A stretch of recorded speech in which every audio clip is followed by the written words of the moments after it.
Rahma belum join audio.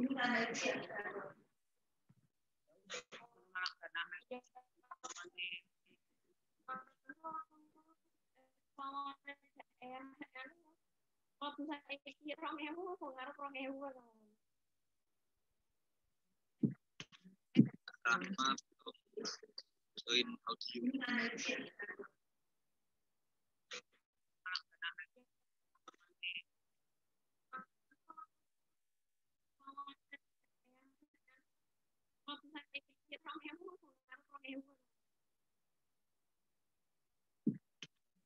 Rahma join audio.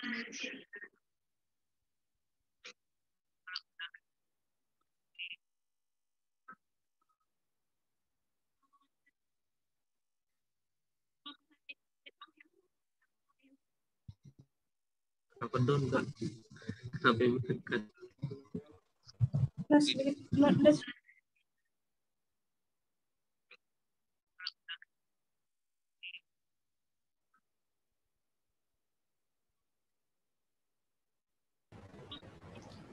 Cek Mbak Rahma, connecting audio.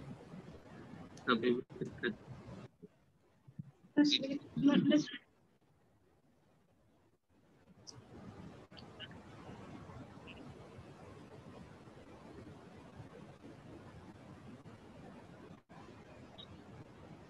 Cek Mbak Rahma, connecting audio.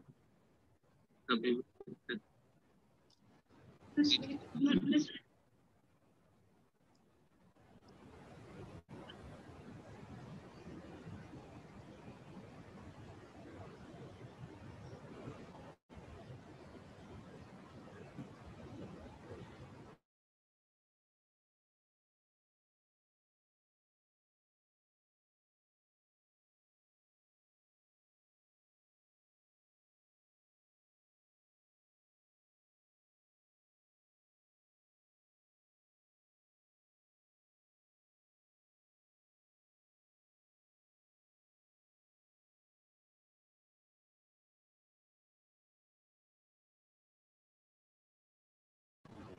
Cek suara Mbak Rahma. Punya jenengan belum terkonek audionya Mbak Rahma. Jadi kalau di sini di monitor itu belum, mic-nya belum nampak. Oke, terima kasih bagi teman-teman yang sudah bergabung. Apabila ada kendala jaringan bagi teman-teman atau Bapak Ibu, sudah kita streamingkan ke YouTube.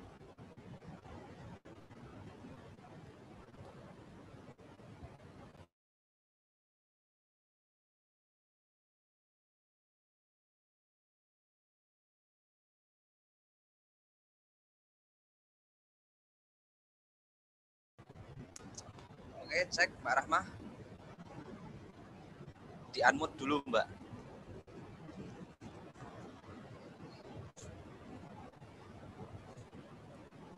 Oke, cek. Mas Umam sebentar. Iya, gimana Mbak?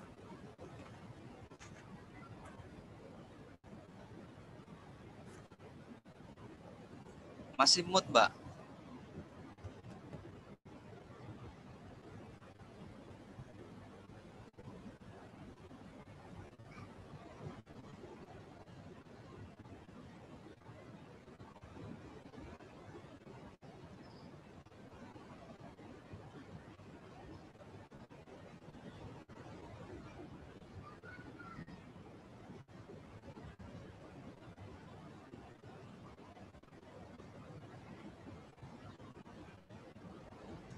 Masih unmute Mbak Rahma.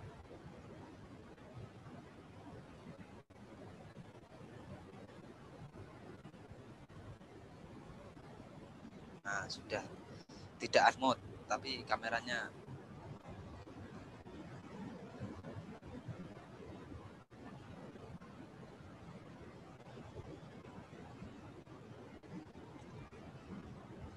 Oh, Mbak Rahma, tidak bisa kalau pakai handphone untuk merubah background virtual.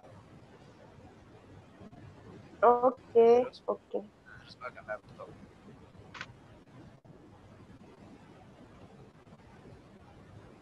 Sudah siap Mbak Rahma atau masih ada hal yang perlu di-prepare-kan? Sebentar ya.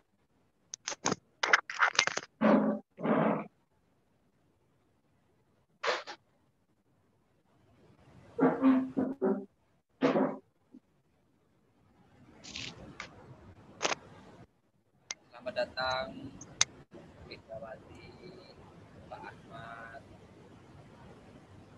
Galaxy A31 dan teman-teman yang lain yang tidak bisa saya sebutkan satu persatu. Selamat datang teman-teman yang sudah berada di YouTube. Semoga teman-teman selalu dapat manfaat di sarapan pagi selain relasi yang kita cari juga yang bisa dipetik oleh teman-teman atau bapak dan ibu yang sudah keempat kalinya ini ikut. Mungkin ada yang sebagian yang sudah ikut sampai 4 kali, mungkin ada juga yang baru 1 kali. Nah, semoga jadi candu bagi bapak ibu atau teman-teman. Kita mempunyai misi untuk menyebarkan panji-panji bimbingan konseling sampai ke langit. Terus karena memang konten bimbingan dan konseling ini sangat jarang sekali kita ketemu di YouTube pada waktu itu ketika saya membuat channel ini, tapi sekarang alhamdulillah sudah banyak sekali para praktisi-praktisi yang membahas tentang bimbingan konseling di YouTube. Contohnya seperti channelnya Mas Rizky atau Rubicon, bapak atau ibu guru yang tidak asing dengan ruang bimbingan konseling, channel YouTube, di IG juga. Bahkan pemateri kita ini Mbak Sri Rahma ini juga punya channel YouTube yang membahas tentang apa Mbak? Tentang bimbingan konseling. Belum, tentang Mas. segala macam informasi-informasi yang bermanfaat tentunya. Selamat datang Bu Fitriani. Oke, sudah siap Mbak Sri atau Mbak Rahma? Mbak Rahma saja. Mbak Rahma ya? Iya. Sebenarnya kita itu sama-sama dari Sumatera loh. Masih tetangga. Loh, siapa namanya Mas? Saya kenalnya dengan Mbak Fitri.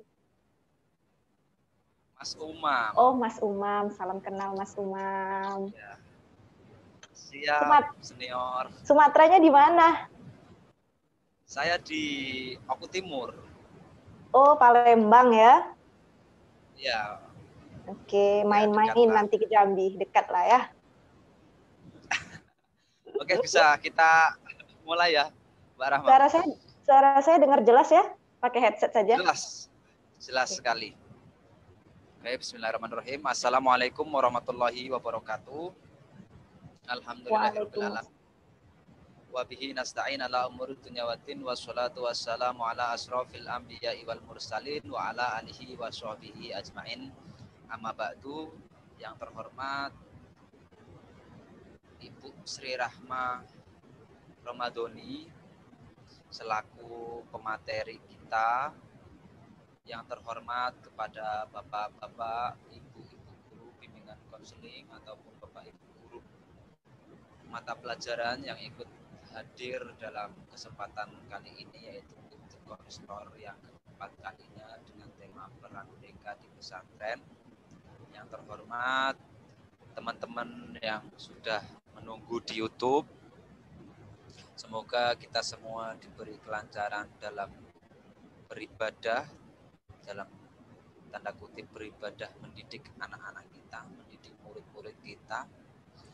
Alhamdulillahirabbil alamin. Puji syukur kehadirat Allah Subhanahu wa taala, kita dapat berjumpa walaupun masih dalam menggunakan via online, tapi semoga tidak mengurangi faedah dari tholabul ilmi. Sholawat berserta salam selalu kita sanjungkan kehadirat Nabi besar Muhammad SAW. Semoga kita semua mendapat syafaat di yaumil qiyamah. Teman-teman, Bapak dan Ibu guru, izinkanlah saya memperkenalkan diri saya. Nama saya Khairul Muslimam. Saya nanti yang akan memandu jalannya acara ini.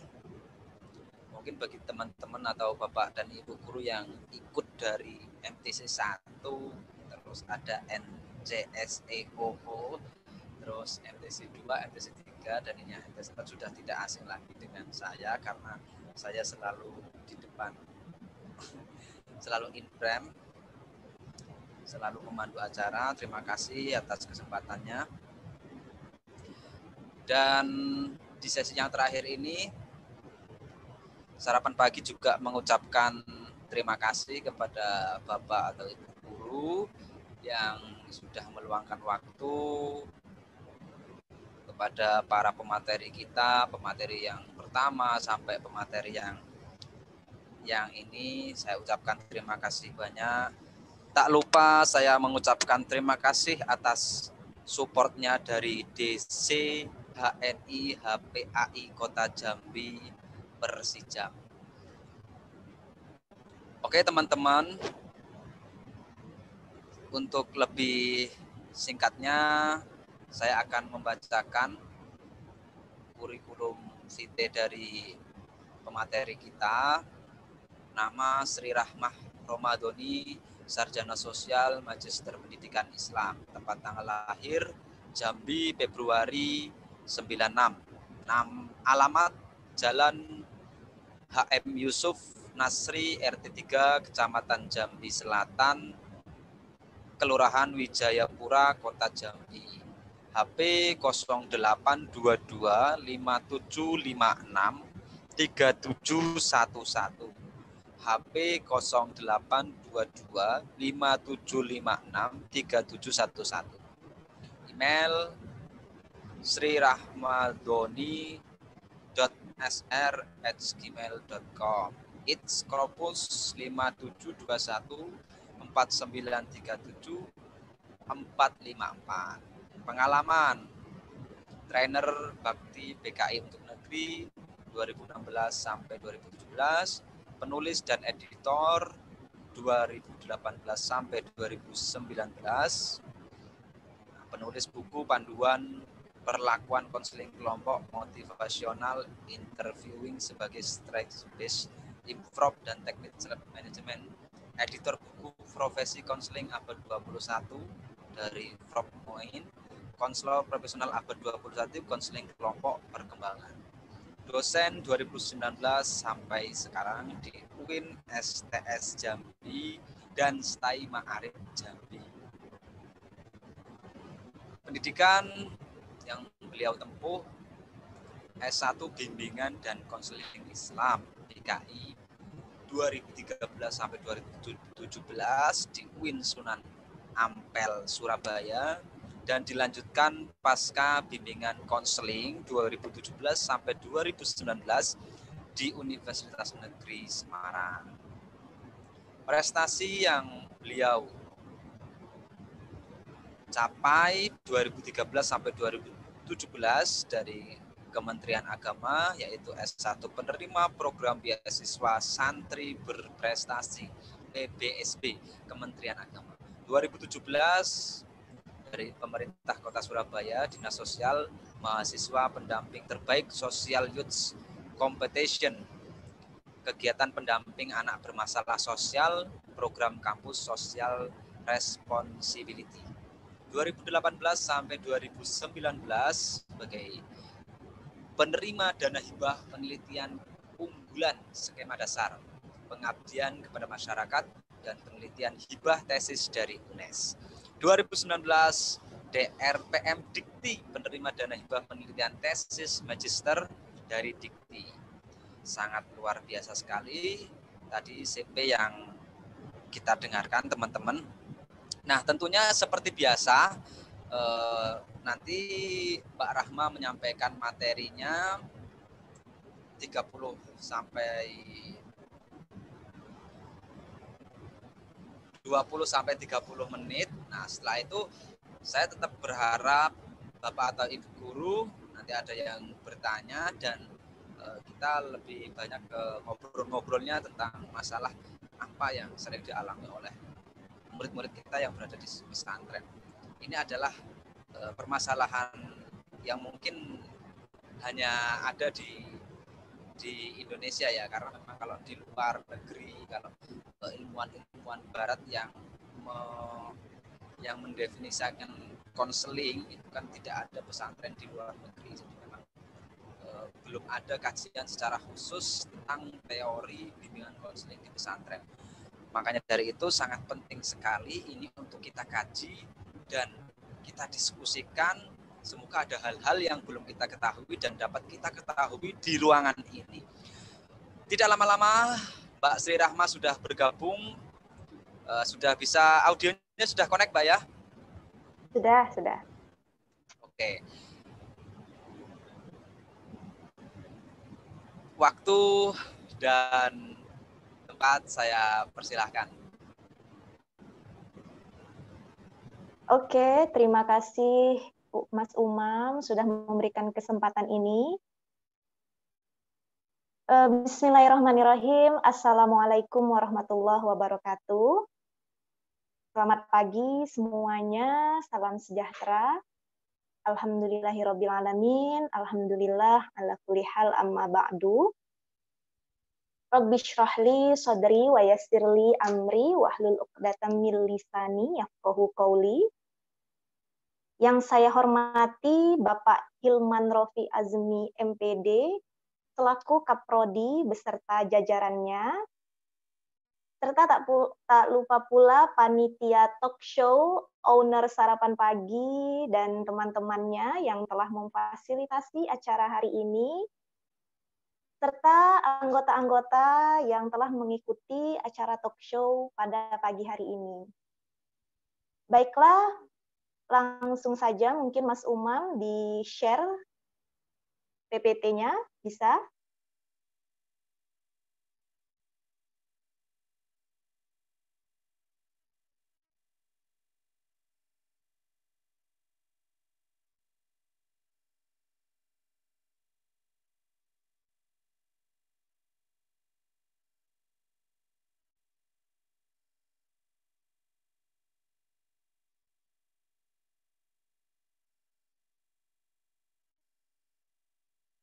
Oke, sudah ya Mas Umam, terima kasih.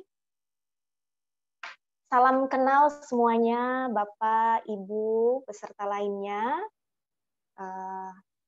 Saya di sini berkesempatan untuk berbagi pengalaman saya sebagai guru BK di pesantren An-Nur Muaro Jambi, tepatnya di Provinsi Jambi.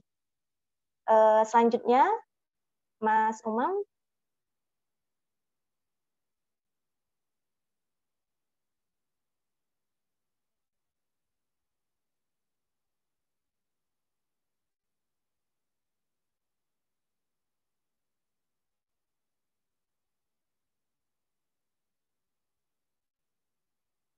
Oke.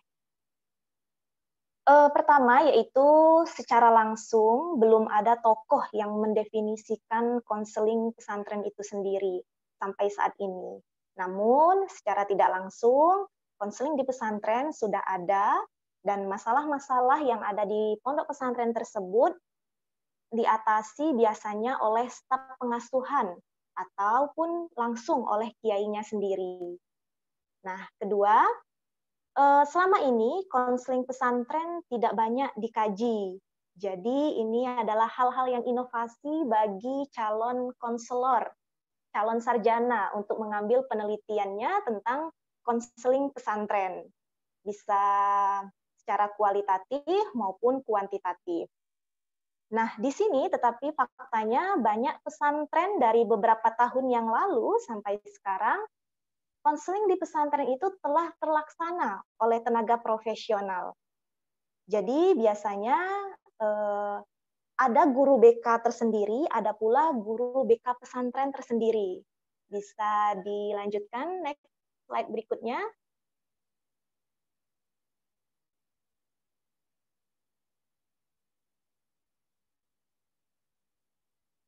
Nah, ini beberapa klasifikasi pondok pesantren, mungkin semuanya sudah mengenal. Yang pertama yaitu pondok pesantren berbasis salaf, yang dimana pondok pesantren yang banyak mengajarkan tentang cara bagaimana mengkaji kitab kuning dan keilmuan keagamaan lainnya. Kedua yaitu pondok pesantren modern yang mungkin bisa kita kenal dengan pondok Gontor yang berbasis Gontor ataupun pondok-pondok alumni cabang dari Gontor yang membangun pondok pesantren tersebut.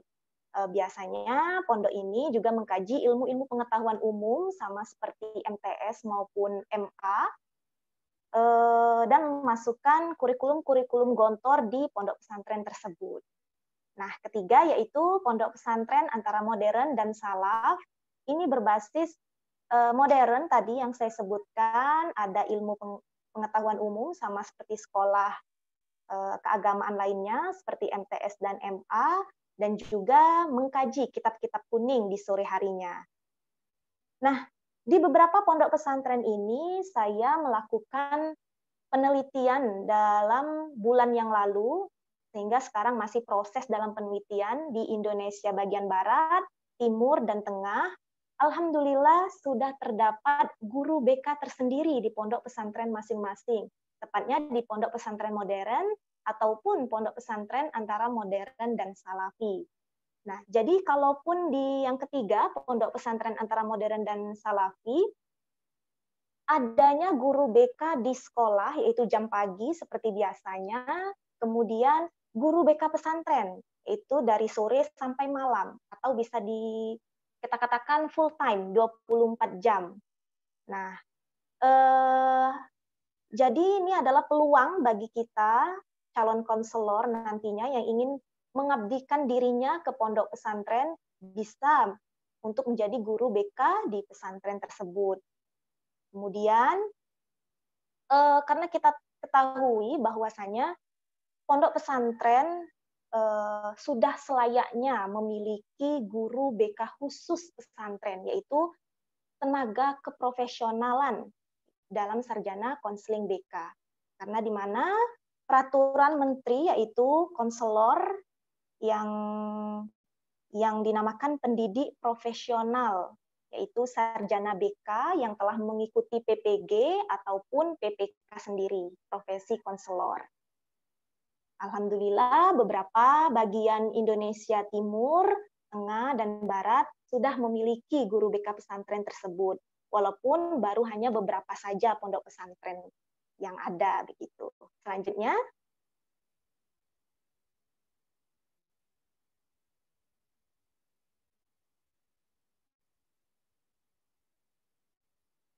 nah, lalu bagaimana kabar santri pesantren yang belum pernah mengenal apa itu guru BK, apa fungsi guru BK, lalu apa tugasnya? Inilah semacam tugas kita sebagai calon konselor ataupun konselor yang ingin mengabdikan dirinya, mengamalkan ilmunya di pesantren, untuk mengenalkan lebih lanjut, lebih dalam lagi apa itu fungsi BK atau apa itu guru BK sebenarnya begitu. Karena calon konselor ini nantinya dituntut untuk menjadi kreatif, inovatif, serta peduli terhadap masalah-masalah yang terjadi di pondok pesantren tersebut. Nah, ini jadi tantangan bagi kita, ya. Kenapa saya bilang tantangan di sini? Karena bagaimana cara kita untuk mendidik, mengasuh, serta membimbing full time kepada santri, ya, yang sedang berkembang itu dalam upaya pencegahan, pengembangan, eksplorasi, pemberdayaan, perubahan, dan kemandirian di pondok pesantren tersebut. Nah, hal ini juga tak lupa pula kita bisa berkolaborasi langsung bersama staf pengasuhan biasanya ataupun dengan guru atau wali kelas begitu.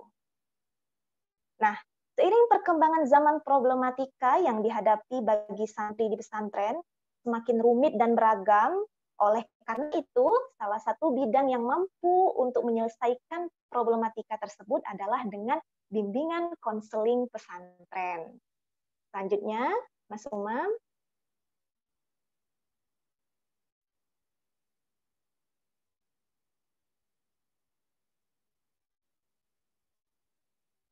Oke, berbicara mengenai peranan BK di pesantren ya.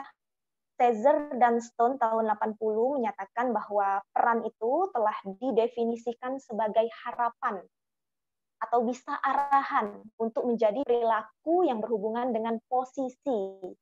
Sedangkan fungsi biasanya juga didefinisikan sebagai kegiatan yang ditugaskan untuk berperan. Lalu Uren tahun 73 juga menyatakan bahwa perbedaan antara keduanya, yaitu peran dan fungsi tadi, dapat dikonseptualisasikan sebagai salah satu tujuan atau peran dan proses, yaitu fungsi, sebagai salah satu peran dan sarana.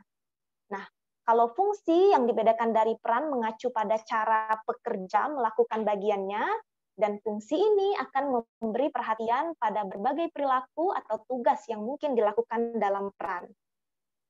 Begitu, selanjutnya.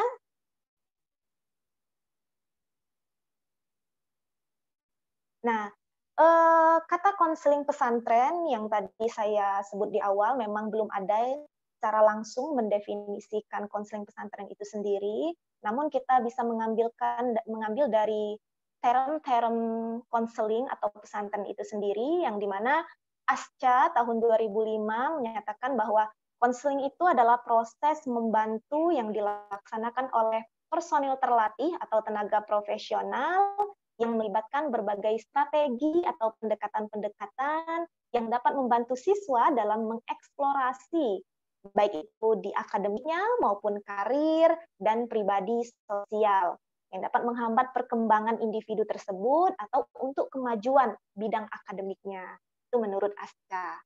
Kemudian Zaufir tahun 94 juga menyatakan tentang pondok pesantren itu adalah lembaga pendidikan tradisional Islam untuk mempelajari, memahami, menghayati, dan mengamalkan ajaran Islam dengan menekankan pentingnya moral keagamaan sebagai pedoman perilaku sehari-hari. Jadi bagaimana caranya menimbulkan karakter yang positif begitu. Selanjutnya,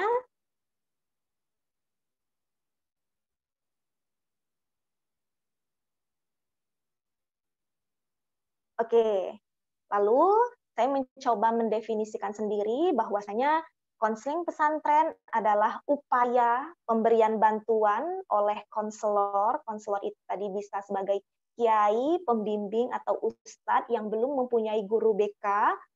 Tetapi kalau misalnya sudah mempunyai guru BK, konselor itu sendiri pada permasalahan santri yang sedang menjalani proses perkembangannya, ya, agar santri dapat mencapai kebahagiaan di dunia serta di akhirat.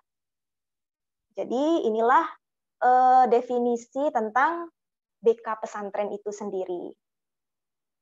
Selanjutnya, berbicara tentang peranan konselor. Ya, peranan konselor di BK pesantren.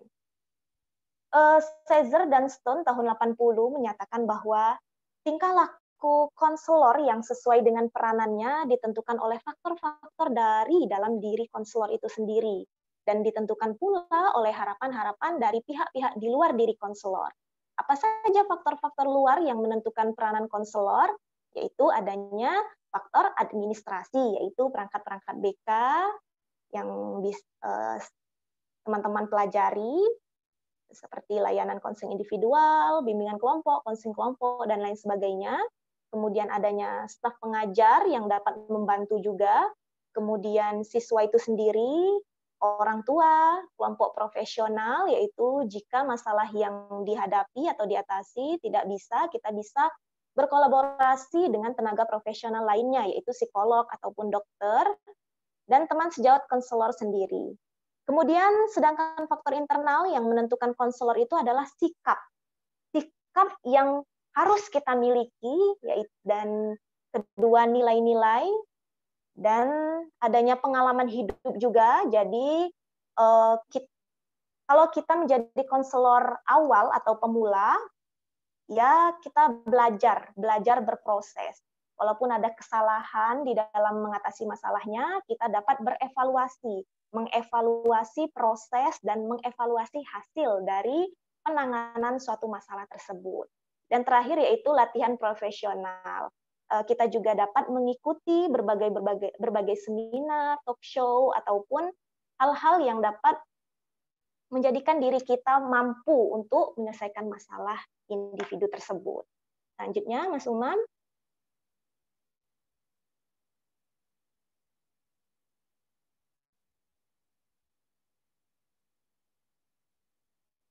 Oke, yang pertama, John Nelson tahun 2010 tentang tujuan keterampilan konseling oleh konselor. Nah, jadi bukan hanya guru BK sekolah saja yang mampu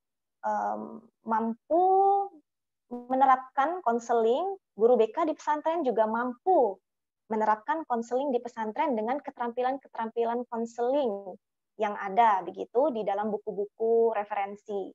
Bisa teman-teman lihat di bukunya John Nelson, yang pertama adanya supportive listening, yaitu kita sebagai konselor untuk menjadi pendengar yang aktif kepada klien atau santri itu sendiri, sehingga klien menerima solusi yang kita berikan ataupun mau untuk melakukan konseling bersama kita.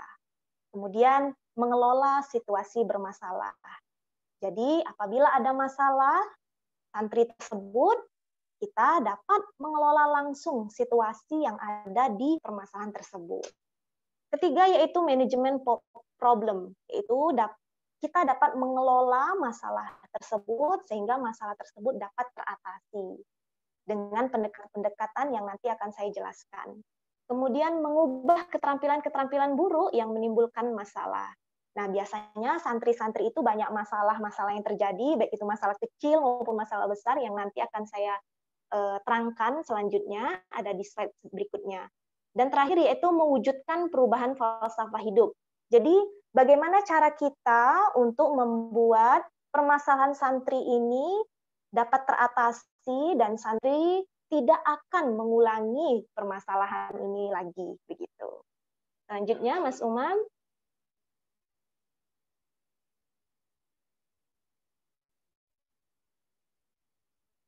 Nah, masalah yang sering muncul. Jadi, apa sih masalah yang sering muncul di pesantren itu sendiri?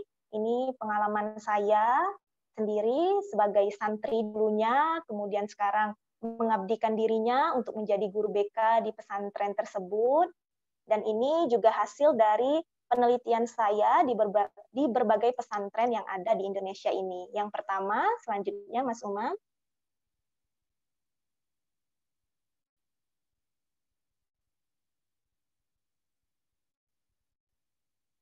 Yaitu kabur. Nah, biasanya santri-santri yang sudah lama itu, Bapak Ibu, santrinya merasa bosan di pondok, sehingga mereka mencoba untuk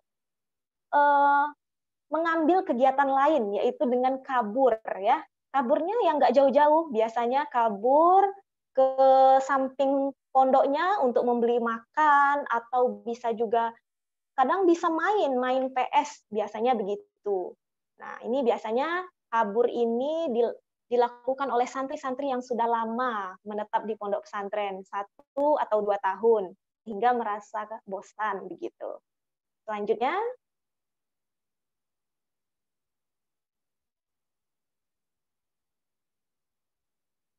santri yang mengeluh karena banyak pelajaran yang harus dihafal. Jadi kita ketahui bahwasanya kurikulum di pondok pesantren, apalagi pondok pesantren berbasis modern dan salafi, sehingga banyak pelajaran yang mereka hadapi, mereka pelajari. Nah, jadi banyak santri-santri itu mengeluh, Ustadz, Ustazah, ini pelajaran sulit sekali dihafal, begitu. Atau saya menghafal kok nggak bisa-bisa nyambung, begitu. Nah, banyak keluhan-keluhan santri sehingga konselor atau guru BK pesantren, kiai, ustadz ataupun staf pengasuhan memikirkan bagaimana metode pembelajaran yang bisa diberikan sehingga santri tidak lagi mengeluh dengan pelajaran tersebut. Nah, biasanya metode pembelajaran yang inovatif serta kreatif ini diberikan langsung oleh pondok pesantren yang berbasis modern, karena beberapa ustadz atau ustazahnya belajar lagi bagaimana cara atau membuat metode di dalam kelas sehingga kelas itu aktif, tidak banyak yang tidur begitu. Lanjut.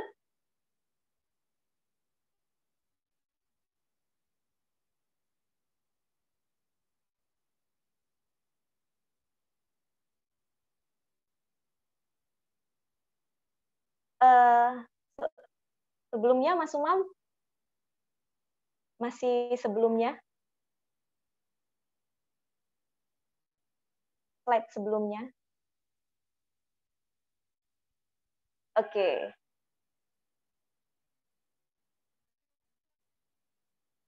Oke, ini hal yang umum ya. Biasanya banyak santri baru yang tidak kerasan atau betah di pesantren. Biasanya baru 1 atau 2 minggu, santri-santri banyak mengeluh tidak betah, baik itu tidak betah makanannya ataupun teman begitu, atau cenderung dijauhi teman-temannya. Nah, biasanya santri-santri yang cenderung dijauhi teman-temannya ini dia merasa tidak betah begitu. Karena kunci betahnya santri di pondok pesantren, menurut pengalaman saya sendiri, yaitu dengan kita mempunyai banyak teman di pondok. Karena siapa lagi yang ingin menjadi bagaimana lagi cara kita untuk betah di pondok kalau tidak dengan teman gitu. Nah, jadi saya menyarankan beberapa santri baru yang baru mondok 1 atau 2 minggu, tepatnya di pondok saya sendiri, untuk bersama-sama, berteman bersama-sama. Biasanya ini santri-santri baru ini dia ngekelompok begitu. Jadi buat kelompok sendiri. Geng ini, geng ini, geng ini. Nah, saya menerapkan untuk tidak membuat geng terlebih dahulu, walaupun nanti mungkin kalau udah lama itu biasa buat geng-geng sendiri itu. Nah, ini yang menjadi santri-santri cenderung tidak betah begitu dan dijauhi teman-temannya. Nah, inilah peran kita sebagai konselor mampu membuat santri baru betah di pesantren dari tahun 1 sampai tahun ke-6, yaitu 6 tahun di pondok pesantren tersebut. Selanjutnya,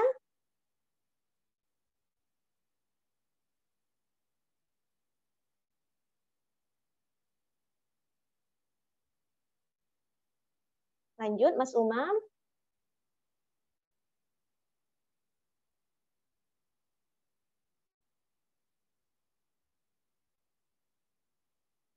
Nah, dari berbagai masalah yang kompleks tadi dan rumit, ya, guru BK di pondok pesantren harus siap dan sigap dalam semua masalah yang kompleks. Karena kita sendiri mengetahui atau mengenal santri full 24 jam. Jadi kita harus siap dan sigap kapanpun santri ingin berkonsultasi atau menceritakan masalahnya dengan kita. Kita juga harus sabar, sesuai dengan slide saya, sabar dengan apapun yang terjadi, karena ini sudah tugas utama kita, menjadi seorang konselor di pesantren. Selanjutnya,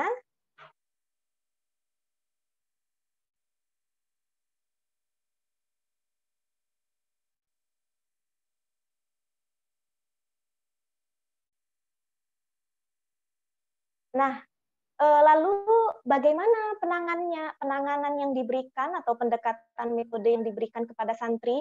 Apakah sama dengan guru BK di sekolah begitu? Menurut hasil penelitian saya di beberapa pondok pesantren yang telah ada guru BK pesantrennya, mereka sudah memberikan penanganan yang tepat, yaitu dengan menggunakan metode-metode atau pendekatan-pendekatan yang sering kita pakai, yaitu pendekatan cognitive behavioral therapy, kemudian ada juga penelitian tentang pendekatan Gestalt mereka berikan, Kemudian dua pendekatan yang terakhir ini saya cantumkan, yaitu pendekatan postmodern yang teman-teman pernah ketahui atau kenal atau dengar ya, pendekatan SFBT, Solution Focused Brief Therapy. Nah, terakhir yaitu masih pendekatan postmodern, yaitu pendekatan motivational interviewing sebagai strength-based approach. Nah, jadi dua pendekatan postmodern yang dibawa ini, yaitu pendekatan yang memang guru BK pesantren wajib pelajari, walaupun memang belum mungkin guru BK pesantren belum mendapatkan ilmu dari pendekatan ini. Tetapi jurnal, buku, textbook, dan lain sebagainya sudah ada. Untuk pendekatan CBT, behavioral, Gestalt, dan lainnya, kita sesuaikan dengan masalah yang terjadi. Kemudian pendekatan SFBT, MI, kita bisa menguji cobakan dengan masalah-masalah yang ada. Saya pribadi mengambil tugas akhir saya untuk tugas tesis saya di pondok pesantren tersebut menggunakan pendekatan MI, motivational interviewing sebagai strength-based approach. Jadi penelitian ini saya peruntukkan pada permasalahan santri yang disruptive classroom behavior. Jadi perilaku kelas yang mengganggu, seperti santri tidur di kelas, santri tidak mendengarkan guru yang sedang mengajar, begitu. Santri yang suka keluar tanpa izin. Nah, itu salah satu ciri dari disruptive classroom behavior. Alhamdulillah, penelitian ini saya lakukan 2 bulan lebih sampai follow up-nya, begitu. Santri-santri, beberapa santri sudah ada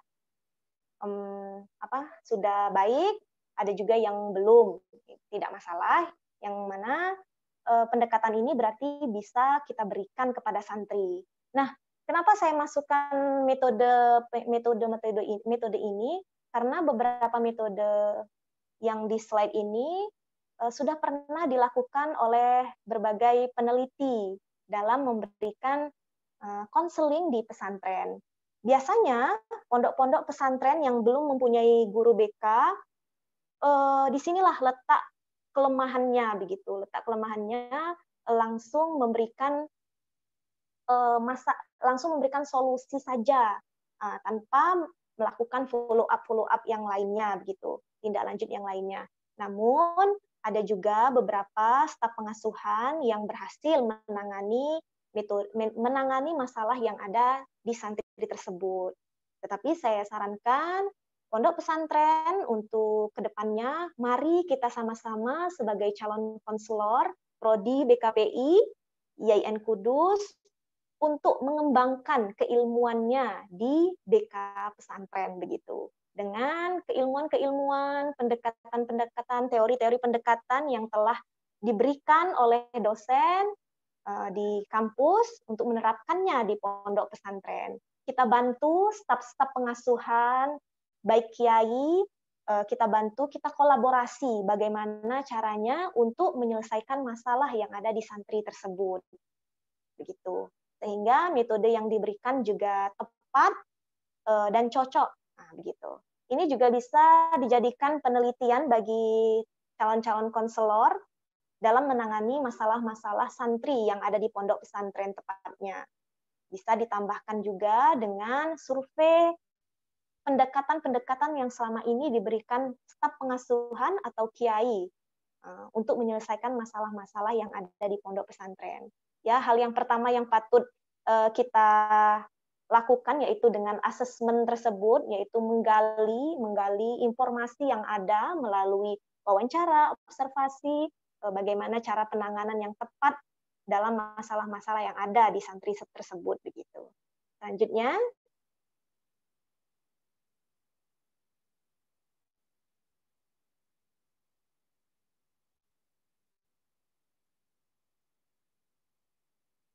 Oke. Ini terakhir dari saya. Jadi beberapa bulan lalu yang saya ceritakan tadi bahwasanya saya sedang melakukan proses penelitian di berbagai pesantren, baik itu Indonesia Timur, Tengah, dan Barat. Mungkin ada beberapa pesantren yang belum saya teliti, karena saya mengambil sampel-sampel pesantren, 4 sampel pesantren saja di setiap bagiannya. Kelebihan yang saya temukan adanya BK pesantren di pondok pesantren ini, yaitu perhatian lebih oleh guru BK pesantren tersebut, ataupun kiai, staf pengasuhan, yang dapat menyeluruh, perhatiannya itu menyeluruh begitu, sehingga seluruh anak dengan perhatian yang sama merasakan kepedulian kita sebagai guru BK pesantren selama waktu 24 jam. Jadi saya berbangga kepada guru BK pesantren yang mau mengabdikan dirinya sebagai guru BK pesantren, sehingga mereka dapat secara langsung mengetahui full time waktu belajar dari santri-santri tersebut, kemudian masalah-masalah yang ada. Inilah kelebihan-kelebihan yang ada di pesantren tersebut. Kemudian yang kedua, anak dapat secara bebas menyatakan segala sesuatu kepada pembimbing atau guru BK. Jadi biasanya kalau kita sudah menerapkan keterampilan konselor yang tadi saya jelaskan, anak mulai welcome kepada kita, anak mulai mencari kita, anak mulai hormat kepada kita, sehingga anak-anak tersebut secara bebas menyatakan segala sesuatu yang ada pada dirinya, baik itu masalah pribadi, sosialnya, maupun masalah lainnya. Biasanya masalah-masalah keluarga pun bisa diceritakan kepada kita sebagai guru BK, karena anak merasa sudah trust, sudah yakin, sudah trust kepada kita, bahwa kita sebagai guru BK pesantren yang dapat mengatasi masalah-masalah yang mereka alami begitu.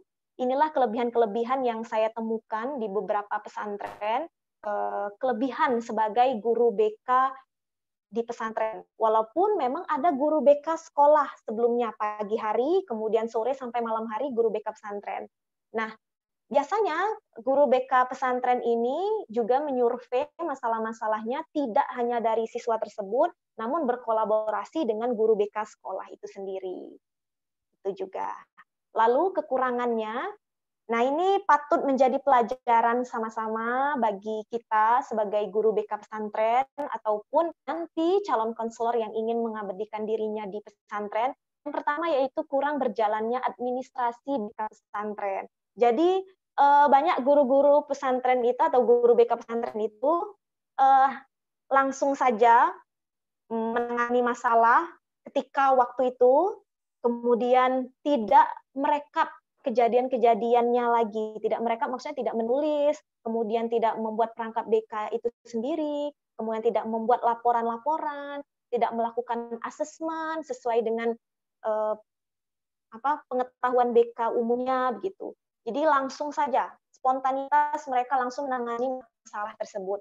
Nah ini menjadi PR nantinya untuk apabila ada akreditasi sekolah. Nah ini kan jadi kita tugasnya sistem SKS, kebut semalam. Padahal setelah kita melakukan proses konseling, kita bisa merekap studi kasus yang ada di pesantren tersebut begitu. Kemudian kita buat asesmen yang ada, instrumen yang ada, komponen program BK-nya dijalankan begitu sesuai dengan panduan PUP BK. Kemudian kedua, beberapa pesantren yang belum memiliki sarana prasarana yang memadai. Jadi memang ada beberapa pesantren yang belum memiliki kelas khusus ataupun ruangan khusus untuk BK pesantren itu. Jadi mereka menempatkan proses konseling itu di tempat yang memang umum, ada orang itu, ada juga yang sudah memiliki fasilitas yang memadai. Nah, ini PR kita sebagai calon konselor untuk menunjukkan potensi kita, menunjukkan tugas kita kepada kepemimpinan pondok pesantren itu, bahwa kita bisa mengaktifkan BK di pesantren, sehingga nantinya pesantren juga memberikan fasilitas yang ada. Nah, ini PR. Jadi kita memberikan tugas dulu. Kita harus tunjukkan kemampuan kita, gitu, kemampuan yang kita miliki sebagai seorang konselor, gitu, sehingga nanti kita dikenal, gitu. Kemudian terakhir yaitu masih banyak pesantren yang belum memiliki guru BK dan tenaga profesional. Iya, memang begitu. Jadi banyak sekali pesantren-pesantren yang masih belum memiliki guru BK, lebih tepatnya tenaga profesional. Karena di sana mereka lebih mengutamakan biasanya staf pengasuhan. Jadi ada ustadz yang khusus di bidang staf pengasuhan. Jadi inilah yang menjadi guru BK. Padahal background atau latar belakang pendidikan seorang ustadz tersebut bukan dari BK sendiri. Sehingga penanganan yang diberikannya kurang efektif atau kurang tepat gitu. Nah, ini adalah PR juga bagi kita, kekurangan-kekurangan ini sehingga BK pesantren dapat terkenal, dapat dikenal gitu, dapat dikenal oleh masyarakat luas ataupun oleh sekolah itu sendiri. Jadi bagaimana kita membuat visi misi atau prinsip dalam hidup kita untuk menangani masalah santri dengan baik dan tuntas. Karena BK pesantren ini sangat penting dengan berbagai masalah yang ada di pesantren. Masalah ini kompleks, rumit, sehingga kita sebagai calon konselor harus aktif dalam menyelesaikan masalah itu sendiri. Nah, paparan di atas tadi menjelaskan bahwasanya pelayanan BK di pesantren perlu diadakan agar membantu santri dapat mencapai tujuan yang diinginkannya, mengoptimalkan perkembangannya, membantu santri untuk mengembangkan potensi religiusitasnya yang ada pada diri mereka, yang dapat menghasilkan perubahan positif pada dirinya, sehingga dapat berkarakter positif. Sekian dari saya, next selanjutnya Mas Umam.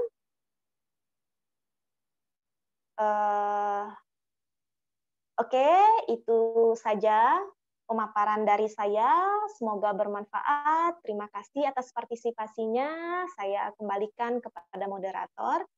Assalamualaikum warahmatullahi wabarakatuh. Waalaikumsalam warahmatullahi wabarakatuh. Sangat luar biasa sekali pemaparan dari Bu Rahma Ramadhani. Bagi teman-teman yang sudah bertanya di kolom chat,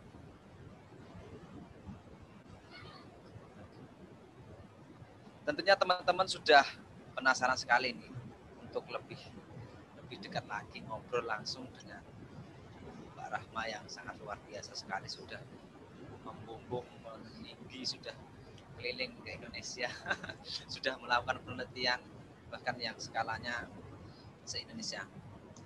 Saya akan membacakan chat, saya bacakan namanya saja, nanti kita spotlight, kita beri kesempatan untuk berbincang-bincang. Di sini sudah banyak sekali.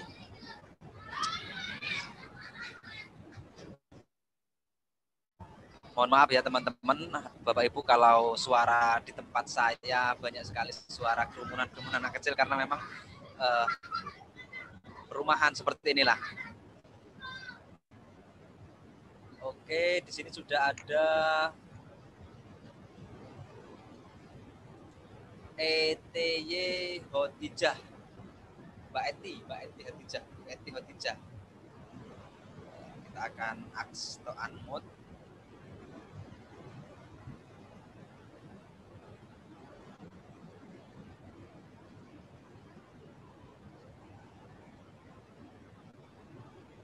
Ya.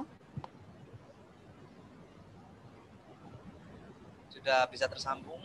Ya. Bu Eti Hotijah. Iya, betul.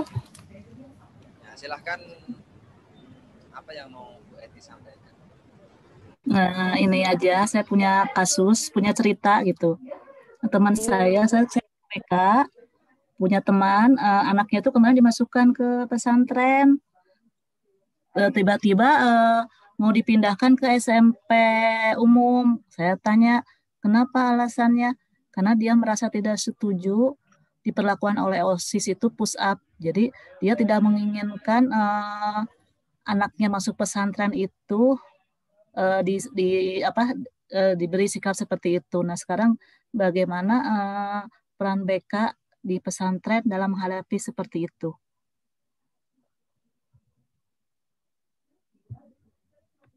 Sangat luar biasa sekali pertanyaannya, apresiasi untuk BRI. Silakan. Silahkan. Langsung dijawab Mas Umam. Iya, silakan Mbak Rahma.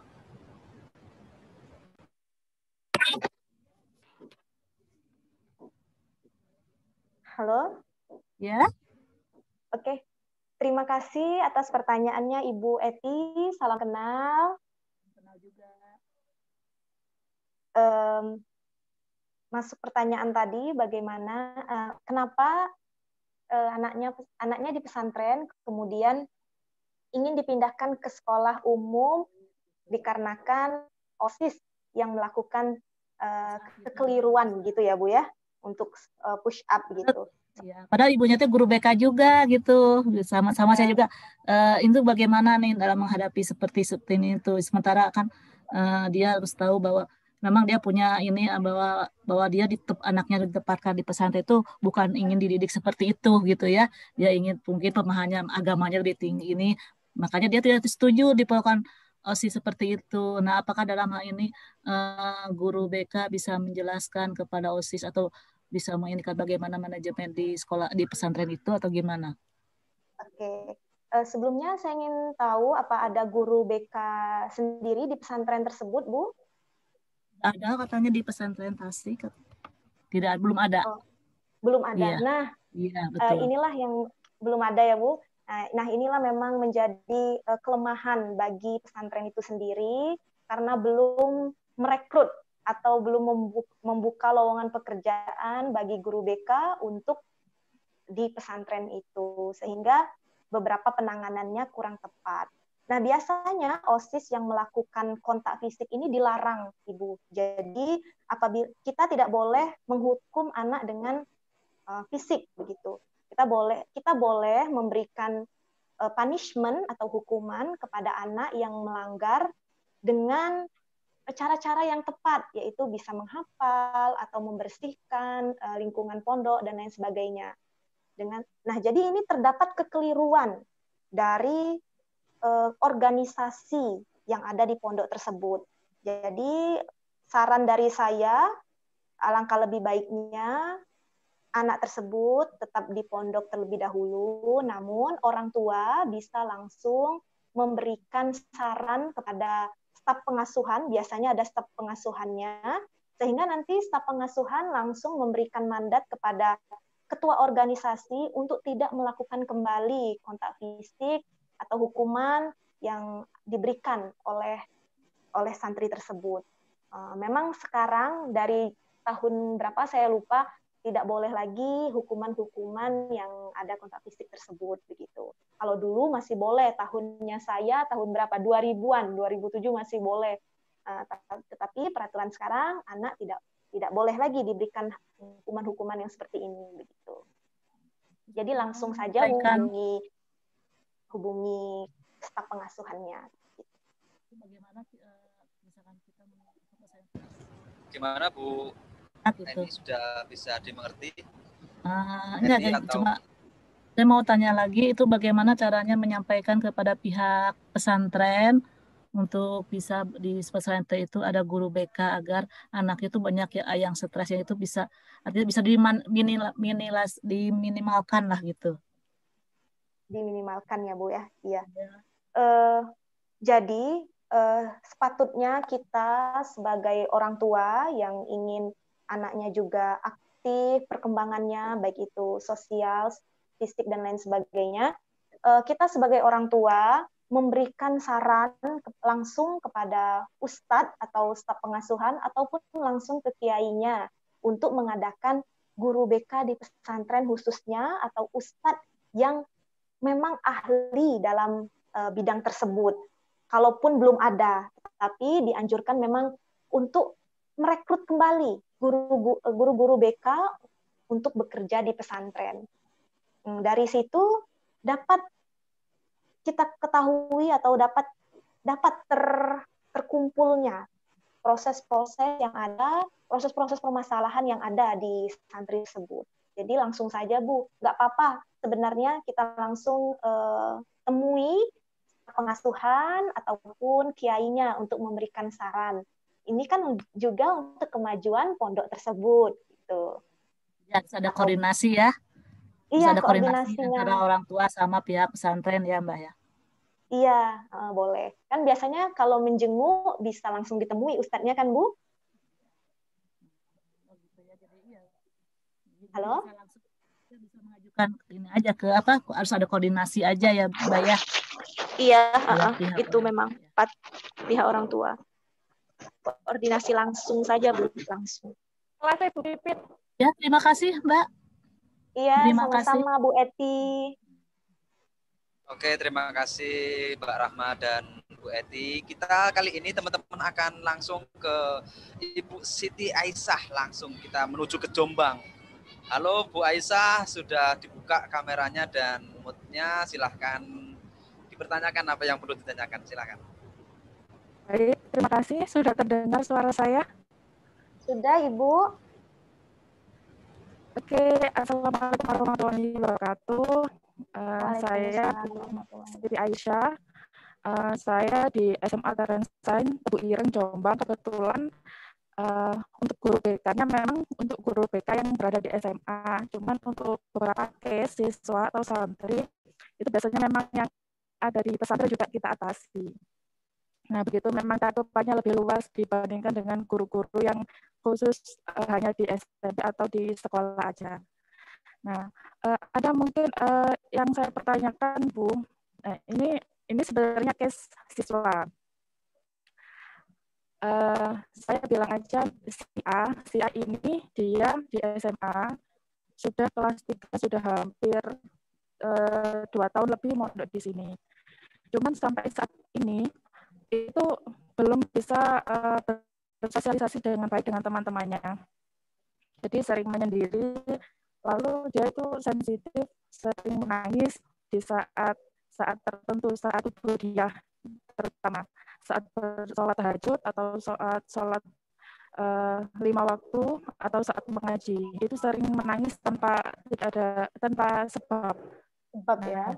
Itu juga yang dialami oleh siswa itu sebenarnya kalau ditanya dia tidak mempunyai permasalahan. Tapi dari analisa awal justru saking banyaknya permasalahan itu sampai dia tidak bisa memetakan atau mengkotak-kotakkan permasalahan apa yang paling prioritas dari yang dia rasakan itu. Nah, yang menjadi pertanyaan saya, kan dia di sini sudah lama, kira-kira saya sebagai guru BK baik di pesantren maupun di sekolah, apa yang ada treatment tertentu atau tips-tips yang bisa saya berikan kepada siswa saya ini, begitu. Mohon dijawab. Terima kasih.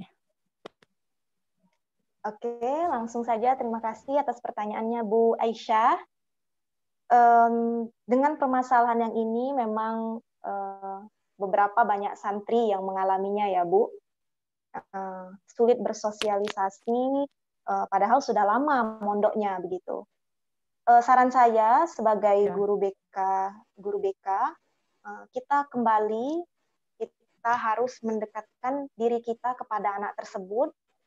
Kita ambil dulu hatinya, maksudnya kita ambil hatinya dulu, kita dekati, kita tanyakan dulu pertama-tama kabarnya, apa sudah makan, atau makanannya enak, atau gimana kuliah, gimana kelasnya hari ini, atau gimana kegiatannya hari ini. Itu perlahan-lahan kita tanyakan dengan hal-hal yang simpel saja Bu. Nanti mereka biasanya menyadari, oh ternyata ibunya baik, ibunya mau tahu tentang diri aku begitu. Nah, sehingga nanti mereka bisa welcome kepada kita. Itu yang pertama. Biasanya itu yang saya lakukan kepada santri di An-Nur, karena biasanya santri itu takut.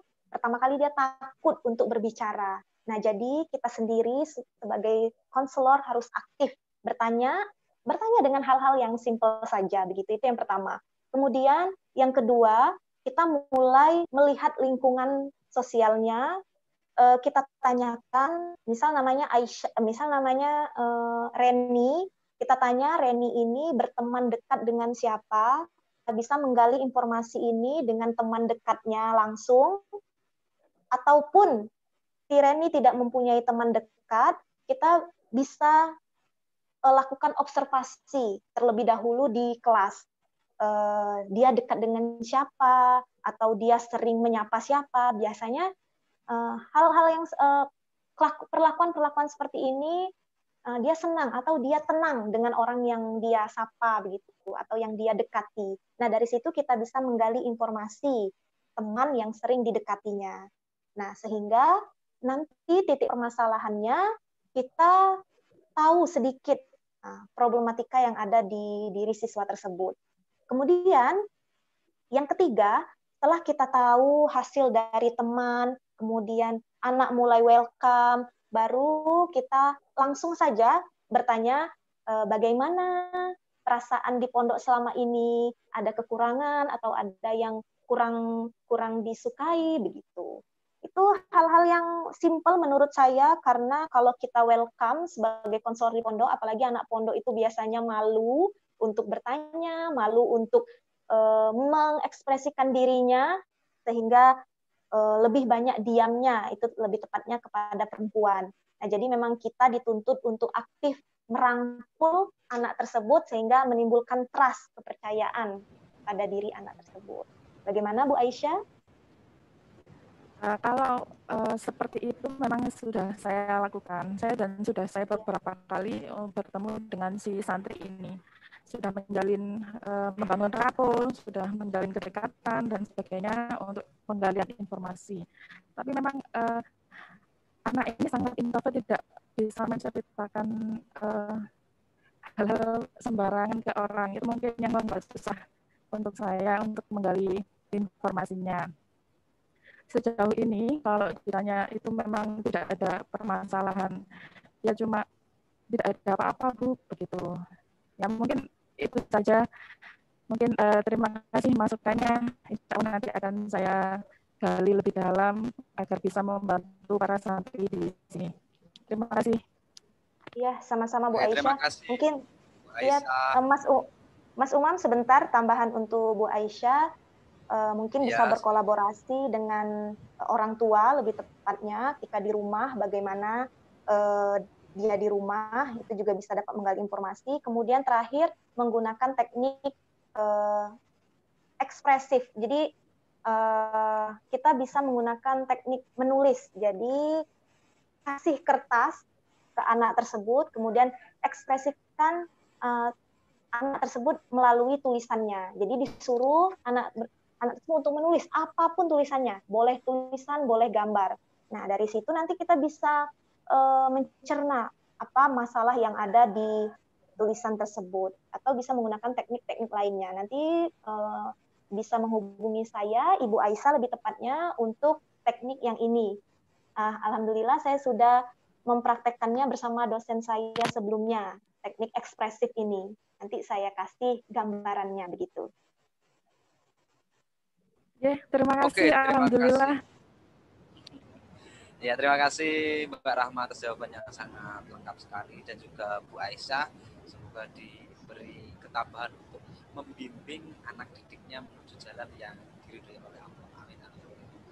Oke teman-teman, Bapak dan Ibu Guru BK, kita akan beralih ke Ibu Nur Solastri dari SMP 8 Kota Probolinggo, yang beliau akan sharing. Nah, ini adalah pengalaman dari beliau sendiri. Semoga apa yang nanti akan beliau sampaikan berdasarkan pengalamannya bisa menjadi pembelajaran bagi kita kelak apabila mendapatkan masalah seperti ini. Silakan Bu Nur Solastri. Halo, assalamualaikum. Waalaikumsalam warahmatullahi wabarakatuh. Alhamdulillah, saya sekedar sharing saja Bapak Ibu. Oke. Kebetulan putri saya itu pondok di pesantren.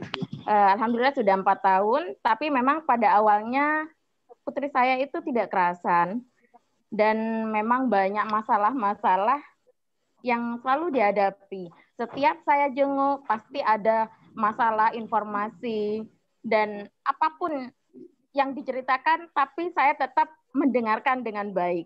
Terus saya anggap saya tertawakan saja, saya iyakan saja karena kebetulan saya 6 tahun dulu. Ya, kebetulan saya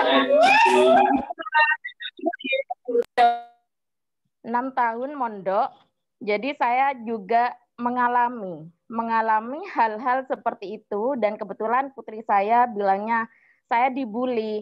Oh, berarti kalau kamu dibully itu berarti ada hal yang spesial dalam diri kamu. Jadi tunjukkan bahwa diam bukan berarti kalah dan diam bukan berarti takut, tapi tunjukkan kamu selalu welcome sama teman-temanmu, kamu berusaha itu selalu mendekat dengan teman-temanmu. Akhirnya alhamdulillah sampai sekarang anak saya itu tidak jadi berhenti dari pondok karena saya kuatkan terus. Saya di depan anak saya tidak pernah menangis dan saya tidak pernah bersedih. Karena dari pancaran mata saya itu, saya harus, kamu itulah bisa. Dan yang terpenting dan paling penting adalah penilaian Allah itu jauh lebih penting daripada penilaian kamu di mata manusia. Itu yang saya tekankan. Terima kasih, Bapak.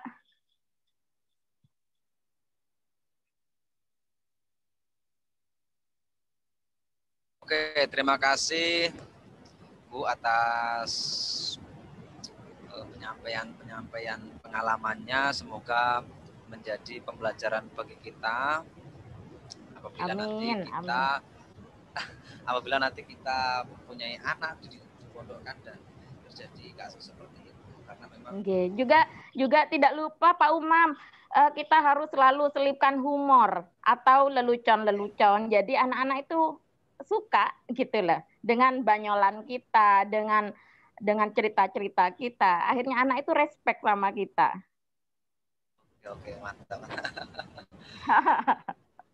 Oke, terima kasih Bu Nur Sulastri. Inggih, sami-sami Bapak Ibu. Kita akan pindah ke YouTube, teman-teman. Kita akan menjawab pertanyaan yang ada di YouTube. Nah, pertanyaan ini dari akun Safitri Vivi. Safitri Sumbawa dari Sumbawa. Selamat datang Mbak Safitri. Bagaimana peran guru BK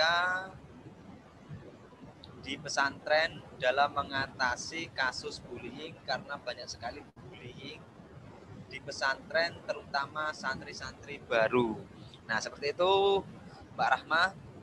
Jadi karena memang di pesantren itu banyak bully. Mungkin dibully itu karena belum sesuai dengan lingkungan di pesantren seperti itu. Karena dulu saya juga di pesantren, tapi alhamdulillah tidak seperti itu. Malah jangan-jangan saya tukang bully. Nah, mungkin seperti itu, Pak Rahma, silakan ditanggapi. Iya, terima kasih kepada penanya. Bagaimana ya menyikapinya gitu. Saya rasa selama ini bullying yang ada di pondok pesantren itu sudah termasuk budaya. Jadi memang budaya mereka untuk membuli satu sama lainnya, sehingga mereka kebal. Ada beberapa yang sudah kebal ya, dibully setiap harinya, apalagi anak-anak baru itu biasanya mereka suka membuli. Nah, kemudian ada pula yang tidak kebal ya, yang tidak bisa dibully gitu. Memang bully ini permasalahan yang banyak dihadapi di pondok pesantren.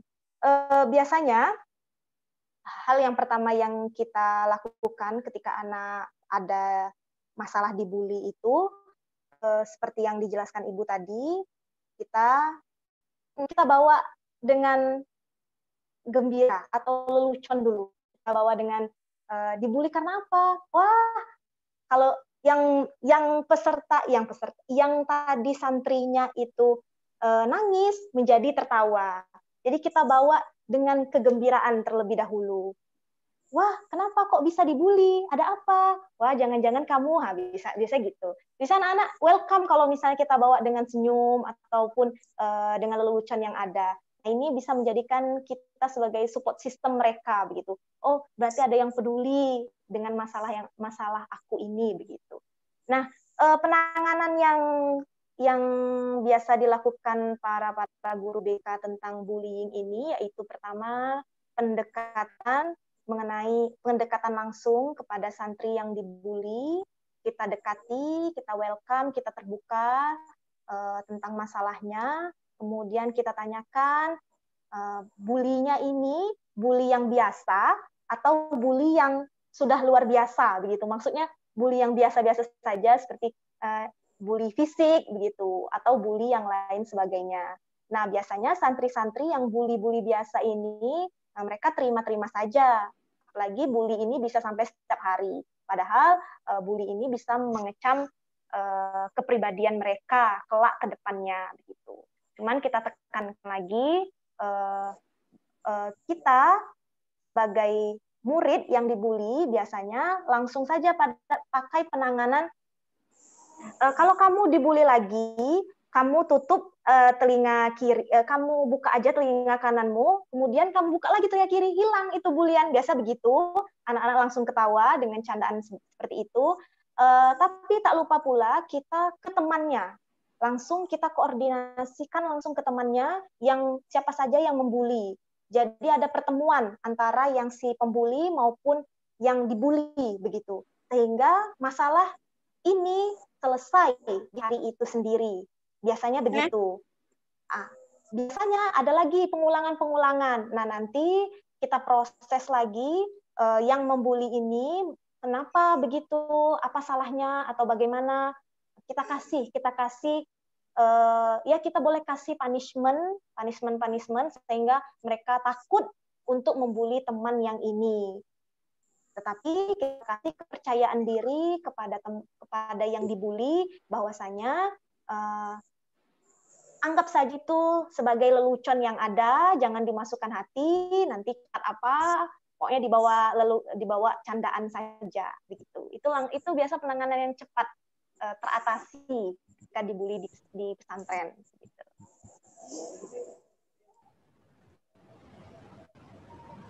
Oke, jadi seperti itu Mbak Vivi yang via YouTube. Jadi tadi sudah dijawab dan dipaparkan cara-caranya oleh Mbak Rahma. Sekarang satu pertanyaan lagi, setelah itu kita akan ya feedback lah tentang acara ini. Satu pertanyaan lagi dari Ibu Anissa Rida. Dari Ibu Anissa Rida dan teman-teman yang lainnya, Ibu Bapak Guru absen sudah kita share di kolom chat, komen chat dan live chat YouTube. Oke, Bu Anissa sudah bisa bergabung, Bu. Assalamualaikum warahmatullahi wabarakatuh. Waalaikumsalam warahmatullahi wabarakatuh. Saya Nisa Ridatur Rahmah dari Sekolah Islam Terpadu Nurul Fikri Banjarmasin. Langsung saja saya ingin bertanya, karena sekolah saya itu kan Islam Terpadu, terus di sana ada tahfiznya, dan saya pernah menangani anak yang ditahfiz. Salah satunya itu dia dipaksa untuk masuk tahfiz karena ada permasalahan waktu di sekolah umumnya itu. Jadi dia itu kan perlu penyesuaian. Nah, bagaimana kita memberikan motivasi pada anak tersebut agar bisa menyesuaikan diri di pondok tersebut gitu. Itu aja pertanyaan saya. Assalamualaikum warahmatullahi wabarakatuh. Waalaikumsalam warahmatullahi wabarakatuh. Monggo silakan Mbak Rahma. Ya, terima kasih oleh Ibu Nisha. Sebelumnya dipaksa sama orang tua ya, Bu? Guru dan orang tua sebenarnya sih, karena dia ada permasalahan di sekolahnya itu. Oh, begitu. Gurunya guru apa, Bu? Guru wali kelas atau bagaimana? Dari kepala sekolah itu, karena dari kepala sekolahnya, karena dia tuh punya permasalahan selama 3 tahun, dari kelas 1 SMP sampai 3 SMP. Oh, begitu. Oke. Jadi karena dia di kelas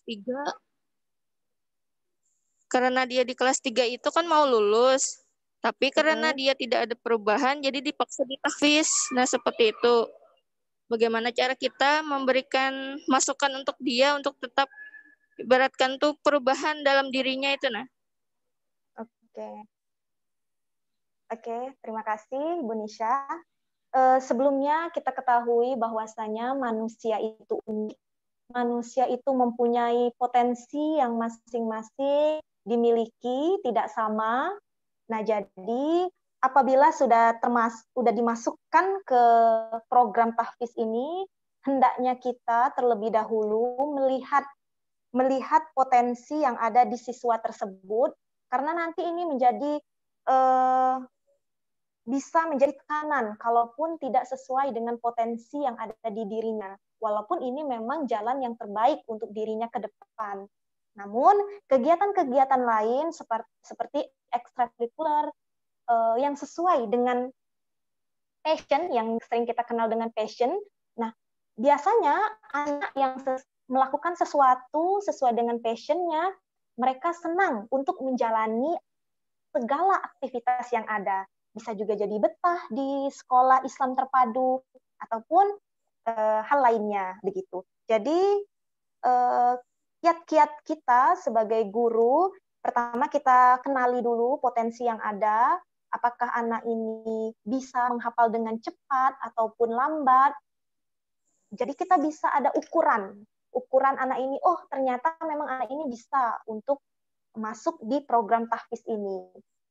Kalaupun tidak bisa, atau dari paksaan tadi, kalaupun tidak bisa, kita perlahan-lahan kasih motivasi kepada anak bahwasanya, nak, kamu mampu. Kita kasih kalimat-kalimat yang positif. Nak, ibu yakin kamu mampu untuk menghafal, misal begitu.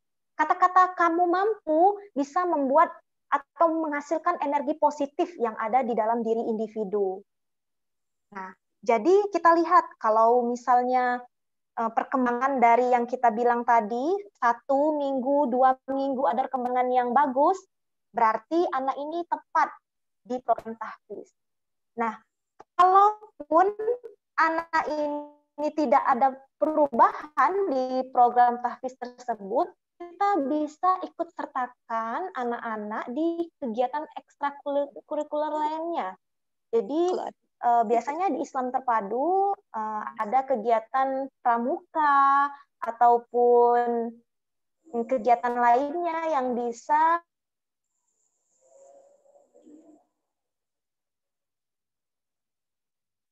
hilang. Jaringannya.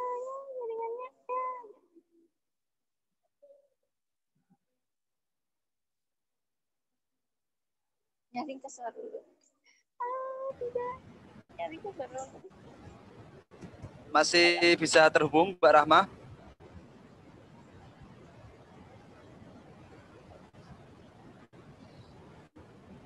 Mungkin jaringannya ya, teman-teman, itu Bapak Guru yang terganggu. Jadi tadi seperti itu jawaban dari Mbak Rahma. Nah, teman-teman, sambil menunggu Mbak Rahma terkoneksi lagi, jadi ini adalah di penghujung acara dari MTC ini. Kami selaku panitia mohon maaf sebesar-besarnya kepada teman-teman guru BK yang hadir, tapi kami belum bisa memberikan pelayanan yang spesial atau yang selayaknya. Jadi kami mohon maaf sebesar-besarnya. Jadi memang acara ini memang hanya dipanitiai oleh 2 orang, teman-teman. Jadi dari MTC 1, NCSCO, MTC 2, 3, 4 itu hanya ditangani oleh 2 orang. Memang yang di grup itu 3 orang adminnya, tapi yang satu itu hanya mengurusi untuk pembelian kaos. Nah, kita sudah terhubung lagi dengan Mbak Rahma. Ini kita sudah di ujung acara. Mbak Rahma, mungkin ada closing statement yang mau disampaikan oleh Mbak Rahma untuk Bapak atau Ibu guru yang sedang berjuang di lembaga pendidikannya masing-masing untuk kesuksesan dari peserta didiknya. Silakan Mbak Rahma, dibuka unmute-nya terlebih dahulu.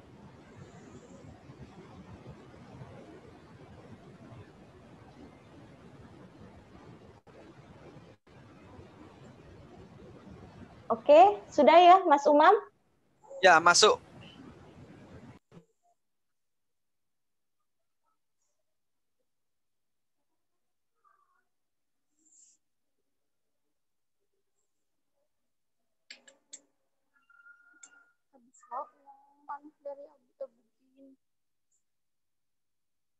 Untuk closing statement, karena setelah ini kita akan langsung ditutup acaranya, karena di sini sudah mulai zuhur di Kudus, Mbak Rahma. Oh iya, benar.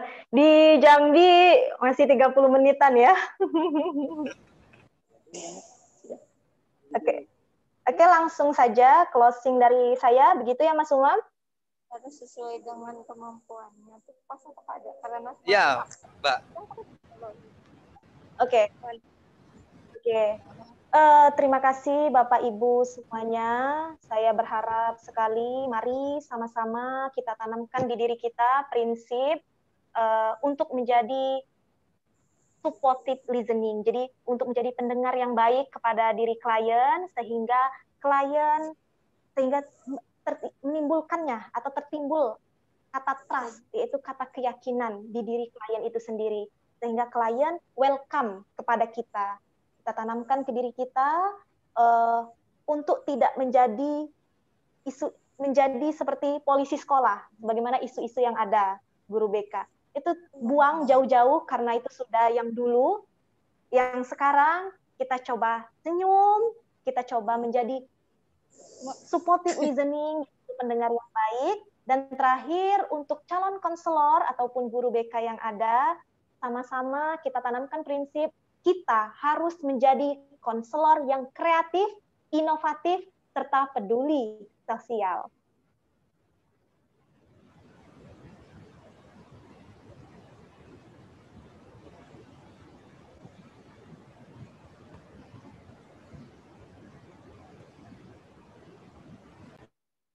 Sudah, Mbak? Sudah, Mas Umam, itu saja. Oh, karena terputus ya mungkin di tempat saya. Oke, terima kasih Mbak Rahma atas materinya, atas waktunya yang sudah rela menyempatkan untuk bergabung dengan kita di sini, dengan Ibu Guru BK atau Bapak Guru BK dan atau teman-teman yang masih sebagai mahasiswa yang menyempatkan hadir bergabung. Saya ucapkan terima kasih semuanya teman-teman. Saya ucapkan terima kasih yang sudah mensupport, yaitu DCHNI HPAI Kota Jambi Persijam. Nah, teman-teman jangan lupa mampir untuk subscribe channel kita, untuk mensupport kita melalui subscribe, mensupport channel BKPI Prodi BKPI Kudus, dan juga mensupport Mbak Sri Rahma sebagai konten kreator, yaitu di channel Sri Rahma Ramadhani. Dari saya mohon maaf sebesar-besarnya, pasti dari awal sampai akhir banyak sekali tutur kata saya yang tidak berkenan di hati Bapak atau Ibu Guru. Kepada Allah saya mohon maghfirah. Teman-teman yang di YouTube mohon maaf, mungkin tidak bisa semuanya saya sebutkan satu persatu pertanyaannya, tapi di lain waktu kita harus bisa berjumpa secara tidak online. Teman-teman boleh bergabung melalui grup Facebook kita, yaitu grup BK Milenial, ataupun grup Telegram kita, yaitu di grup BK Milenial. Di situ ada banyak sekali guru-guru BK yang ada di Indonesia. Jangan lupa tetap bahagia, dan juga kita sebagai guru BK mengemban amanah dari orang tua, dari sekolahan yang sangat luar biasa sekali. Terima kasih. Di sini sudah mulai azan. Mohon maaf lagi dari saya. Wabillahi taufik wal hidayah. Wassalamualaikum warahmatullahi wabarakatuh. Waalaikumsalam warahmatullahi wabarakatuh. Terima kasih Mbak Rahma. Iya.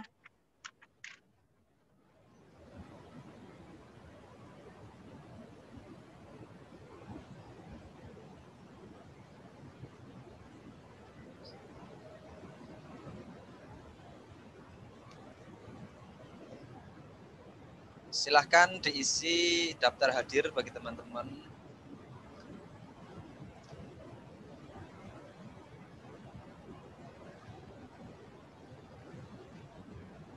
Ini tidak otomatis terkirim ya teman-teman sertifikatnya, karena kita akan menggunakan manual, tidak seperti kemarin. Kalau kemarin itu kan teman-teman mengisi langsung dapat feedback, dikirim langsung tanpa harus menunggu beberapa jam atau beberapa hari. Tapi kali ini mungkin sekitar maksimal 2 hari kita pasti akan mengirim. Dan teman-teman yang ingin mengenakan kaos konselor milenial, merchandise dari Sarapan Pagi dan Prodi PKPI, silakan hubungi admin yang ada di grup. Dan juga ada beberapa materi yang kita tawarkan, seperti ada paket 1, paket 2, paket 3. Nah, teman-teman boleh membeli kaosnya saja, karena ketika peserta membeli kaos itu harganya lebih murah, 10.000 Anda lebih hemat ketimbang bukan peserta. Paket 2, Bapak atau Ibu mendapatkan 1 kaos dengan 10 materi PPT yang bisa Bapak Ibu edit, kasih nama dengan harga 189K. Bapak Ibu sudah punya 10 materi yang siap edit dan tema-temanya itu kisi-kisinya sudah ada. Sedangkan paket yang spesial yaitu paket 3, 249K dapat 25 materi PPT BK klasikal dan 1 kaos lengan penja atau lengan panjang. Terima kasih. 5 menit dari sekarang room akan kita tutup.